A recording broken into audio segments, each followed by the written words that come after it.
Hello കൂട്ടരെ, ഇന്ന് ഞാൻ ഉണ്ടാക്കാൻ പോകുന്നത് ചക്ക കൊണ്ട് ഒരു എരിശ്ശേരി അല്ലെങ്കിൽ ഒരു കൂട്ടുകറി. ഇതിനായിട്ട് നല്ല ചക്ക, പച്ച ചക്ക അരിഞ്ഞു വെക്കുക.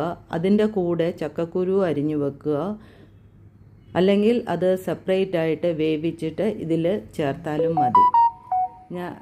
ആവശ്യമുള്ള ചേരുവകൾ: അരപ്പരയ്ക്കാനായിട്ട് കുറച്ച് തേങ്ങ, മഞ്ഞൾപ്പൊടി, മുളക് പൊടി, ജീരകം, കുരുമുളക്, വെളുത്തുള്ളി.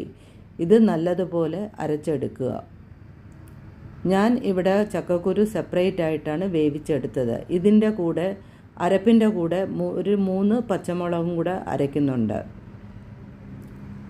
ഇനി ഒരു കടായിൽ എണ്ണ ഒഴിച്ചിട്ട്, വെളിച്ചെണ്ണയാണ് ഞാൻ ചേർക്കുന്നത്. വെളിച്ചെണ്ണ ഒഴിച്ചിട്ട് അതിലേക്ക് വറ്റൽമുളക്, കടുക്, ഉഴുന്നുപരിപ്പ് ഇടുക. കുറച്ച് കായപ്പൊടിയും ചേർക്കുക. അത് കഴിഞ്ഞിട്ട് കറിവേപ്പിലയും ചേർക്കുക. കടുക് നല്ലപോലെ പൊട്ടിയ ശേഷം ഉഴുന്നും കുറച്ച് ബ്രൗണിഷ് കളറാകുന്നത് വരെ ഇളക്കുക. ഇതിലേക്ക് അരപ്പ് ചേർക്കുക. അരപ്പ് നല്ലതുപോലെ ഫ്രൈ ചെയ്യുക. എത്രയും അത് എണ്ണയിൽ കിടന്ന് ഫ്രൈ ആവുന്നോ അത്രയും ടേസ്റ്റിയാവും. അതിനുശേഷം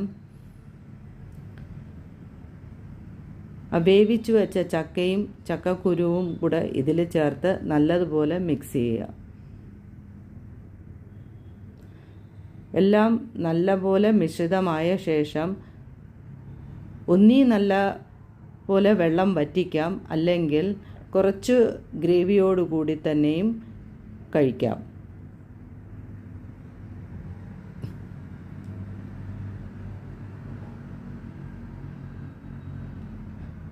വളരെ സ്വാദിഷ്ടമായ ചക്കപ്പുഴുക്ക് അല്ലെങ്കിൽ ചക്ക എരിശ്ശേരി ഇവിടെ റെഡിയായിട്ടുണ്ട്.